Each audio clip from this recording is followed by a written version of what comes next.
ओम नमो भगवते वासुदेवाय। तुलसी विवाह पौराणिक कथा। एक बार शिव ने अपने तेज को समुद्र में फेंक दिया था। उससे एक महातेजस्वी बालक ने जन्म लिया। यह बालक आगे चलकर जलंधर के नाम से पराक्रमी दैत्य राजा बना। इसकी राजधानी का नाम जलंधर नगरी था। दैत्यराज कालनेमी की कन्या वृंदा का विवाह जलंधर से हुआ। जलंधर महाराक्षस था। अपनी सत्ता के मद में चूर उसने माता लक्ष्मी को पाने की कामना से युद्ध किया, परंतु समुद्र से ही उत्पन्न होने के कारण माता लक्ष्मी ने उसे अपने भाई के रूप में स्वीकार किया। वहां से पराजित होकर वह देवी पार्वती को पाने की लालसा से कैलाश पर्वत पर गया। भगवान देवादिदेव शिव का ही रूप धरकर माता पार्वती के समीप गया, परंतु मां ने अपने उपबल से उसे तुरंत पहचान लिया तथा वहां से अंतर्ध्यान हो गई। देवी पार्वती ने क्रुद्ध होकर सारा वृतांत भगवान विष्णु को सुनाया। जलंधर की पत्नी वृंदा अत्यंत पतिव्रता स्त्री थी। उसी के पतिव्रत धर्म की शक्ति से जलंधर न तो मारा जाता था और न ही पराजित होता था। इसीलिए जलंधर का नाश करने के लिए वृंदा के पतिव्रत धर्म को भंग करना बहुत आवश्यक था। इसी कारण भगवान विष्णु ऋषि का वेश धारण कर वन में जा पहुंचे, जहां वृंदा अकेली भ्रमण कर रही थी। भगवान के साथ दो मायावी राक्षस भी थे, जिन्हें देखकर वृंदा भयभीत हो गई। ऋषि ने वृंदा के सामने पल में दोनों को भस्म कर दिया। उनकी शक्ति देखकर वृंदा ने कैलाश पर्वत पर महादेव के साथ युद्ध कर रहे अपने पति जलंधर के बारे में पूछा। ऋषि ने अपने माया जाल से दो वानर प्रकट किए। एक वानर के हाथ में जलंधर का सिर था तथा दूसरे के हाथ में धड़। अपने पति की ये दशा देखकर वृंदा मूर्छित होकर गिर पड़ी। होश में आने पर उन्होंने ऋषि रूपी भगवान से विनती की कि वह उसके पति को जीवित करें। भगवान ने अपनी माया से पुनः जलंधर का सिर धड़ से जोड़ दिया, परंतु स्वयं भी वह उसी शरीर में प्रवेश कर गए। वृंदा को इस छल का तनिक भी आभास न हुआ। जलंधर बने भगवान के साथ वृंदा पतिव्रता का व्यवहार करने लगी, जिससे उसका सतीत्व भंग हो गया। ऐसा होते ही वृंदा का पति जलंधर युद्ध में हार गया। इस सारी लीला का जब वृंदा को पता चला, तो उसने क्रुद्ध होकर भगवान विष्णु को हृदयहीन शिला होने का श्राप दे दिया। अपने भक्त के श्राप को भगवान विष्णु ने स्वीकार किया और शालिग्राम पत्थर बन गए। सृष्टि के पालनकर्ता के पत्थर बन जाने से ब्रह्मांड में असंतुलन की स्थिति हो गई। ये देखकर सभी देवी देवताओं ने वृंदा से प्रार्थना की वह भगवान विष्णु को श्राप मुक्त कर दे। वृंदा ने भगवान विष्णु को श्राप मुक्त कर स्वयं आत्मदाह कर लिया। जहां वृंदा भस्म हुई, वहां तुलसी का पौधा उगा। भगवान विष्णु ने वृंदा से कहा, हे वृंदा, तुम अपने सतीत्व के कारण मुझे लक्ष्मी से भी अधिक प्रिय हो गई हो। अब तुम तुलसी के रूप में सदा मेरे साथ रहोगी। तब से हर साल कार्तिक महीने के देव उठावनी एकादशी का दिन तुलसी विवाह के रूप में मनाया जाता है। जो मनुष्य भी मेरे शालिग्राम रूप के साथ तुलसी का विवाह करेगा, उसे इस लोक और परलोक में विपुल यश प्राप्त होगा। उसी दैत्य जलंधर की यह भूमि जलंधर नाम से विख्यात है। सती वृंदा का मंदिर मोहल्ला कोट किशनचंद में स्थित है।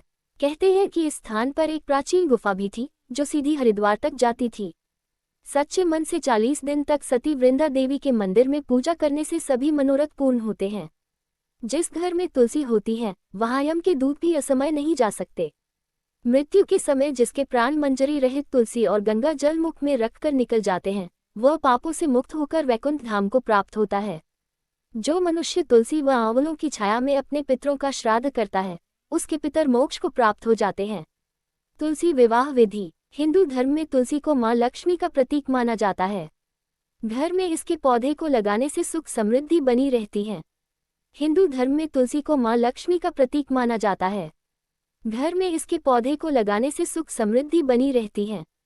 माना जाता है कि नियमित रूप से यदि तुलसी के पौधे की पूजा की जाए तो आर्थिक स्थिति पर इसका शुभ प्रभाव पड़ता है। वास्तु के अनुसार घर की उत्तर, उत्तर पूर्व या पूर्व दिशा में तुलसी के पौधे को रखना चाहिए। इससे तरक्की और धन लाभ के योग बनते हैं। धार्मिक मान्यताओं के अनुसार तुलसी विवाह के दिन माता की पूजा करना और भी लाभकारी होता है। इस दिन उनका विवाह शालिग्राम जी से कराया जाता है। हिंदू पंचांग के अनुसार कार्तिक मास के शुक्ल पक्ष की एकादशी तिथि को तुलसी विवाह का पर्व मनाया जाता है।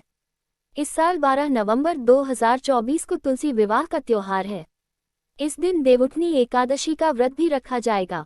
ज्योतिष गणना के अनुसार इस तिथि पर हर्षण योग का निर्माण हो रहा है, जो शाम 7:09 तक बना रहेगा। इस दिन घरों में तुलसी माता का श्रृंगार कर उनका शालिग्राम जी से विवाह कराया जाता है। माना जाता है कि विवाह यदि संपूर्ण विधि से किया जाए, तो वैवाहिक जीवन में खुशियों का वास होता है। ऐसे में आइए तुलसी विवाह की संपूर्ण विधि के बारे में जानते हैं। इस साल 12 नवंबर 2024 को तुलसी विवाह का पर्व मनाया जाएगा। इस दिन शुभ मुहूर्त शाम 5:29 से लेकर शाम 7:53 तक रहेगा। तुलसी विवाह की पूजा विधि। तुलसी विवाह के दिन सबसे पहले सुबह स्नान कर लें, फिर साफ वस्त्रों को धारण करें। इसके बाद पूजा के लिए सभी सामग्रियों को एकत्रित कर लें। अब सर्वप्रथम एक लकड़ी की चौकी लें और उस पर लाल रंग का साफ कपड़ा बिछा दें। इसके बाद तुलसी के पौधे को गेरू से सुंदर तरीके से रंग दें। फिर इसे चौकी पर स्थापित करें। एक और चौकी लें और उस पर भी साफ या नया वस्त्र बिछा दें। फिर भगवान शालिग्राम को चौकी पर स्थापित कर दें। दोनों चौकियों को एक दूसरे के पास में मिलाकर रख दें। दोनों के ऊपर गन्ने से मंडप बना लें और उसे सजाएं। फिर आप एक साफ कलश में जल भर लें और उसमें 5 या फिर 7 आम के पत्ते डाल दें। इसे चौकी पर रख दें। इस दौरान दीपक भी जला लें। अब तुलसी माता को लाल रंग की चुनरी ओढ़ाएं। इसके बाद चूड़ी, बिंदी आदि चीजों से श्रृंगार करते जाएं। फिर दोनों को रोली या कुमकुम से तिलक करें। अब सावधानी से चौकी समेत शालिग्राम जी को हाथों में लेकर तुलसी की 7 परिक्रमा कराएं। इस दौरान तुलसी विवाह मंत्रों को जप करते रहें। इसके बाद आरती करें और परिवार में प्रसाद का वितरण कर दें। तुलसी माता का स्तुति मंत्र। देवी त्वं निर्मिता पूर्वमर्चितासि मुनीश्वरः। नमो नमस्ते तुलसी पापन हर हरे प्रिय। माँ तुलसी का पूजन मंत्र। तुलसी श्री महालक्ष्मी विद्या विद्या यशस्विनी धर्म्या धर्मान्ना देवी देवी देवमन प्रिया लभते सुतरा भक्तिमन्ते विष्णुपदम लभेत। तुलसी भूर महालक्ष्मी पद्मिनी श्री हर प्रिया। तुलसी माता का ध्यान मंत्र। तुलसी श्री महालक्ष्मी विद्या विद्या यशस्विनी धर्म्या धर्मान्ना देवी देवी देवमन प्रिया लभते सुतरा भक्तिमन्ते विष्णुपदम लभेत। तुलसी भूर महालक्ष्मी पद्मिनी श्री हर प्रिया। तुलसी माता की आरती। जय जय तुलसी माता, सब जग की सुखदाता वरदाता। जय जय तुलसी माता, सब योगों के ऊपर सब रोगों के ऊपर रुच से रक्षा करके भव त्राता। जय जय तुलसी माता, बटु पुत्री है श्यामा सुरबल्ली है ग्राम्या। विष्णु प्रिय जो तुमको सेवे सुनर तर जाता। जय जय तुलसी माता, हरि के शीश विराजत त्रिभुवन से हो वंदित। पतित जनों की तारिणी विख्याता। जय जय तुलसी माता, लेकर जन्म विजन में आए दिव्य भवन में। मानवलोक तुम्ही से सुख संपत्ति पाता। जय जय तुलसी माता, हरि को तुम अति प्यारी श्यामवरण तुम्हारी। प्रेम अजब है उनका तुमसे कैसा नाता। जय जय तुलसी माता।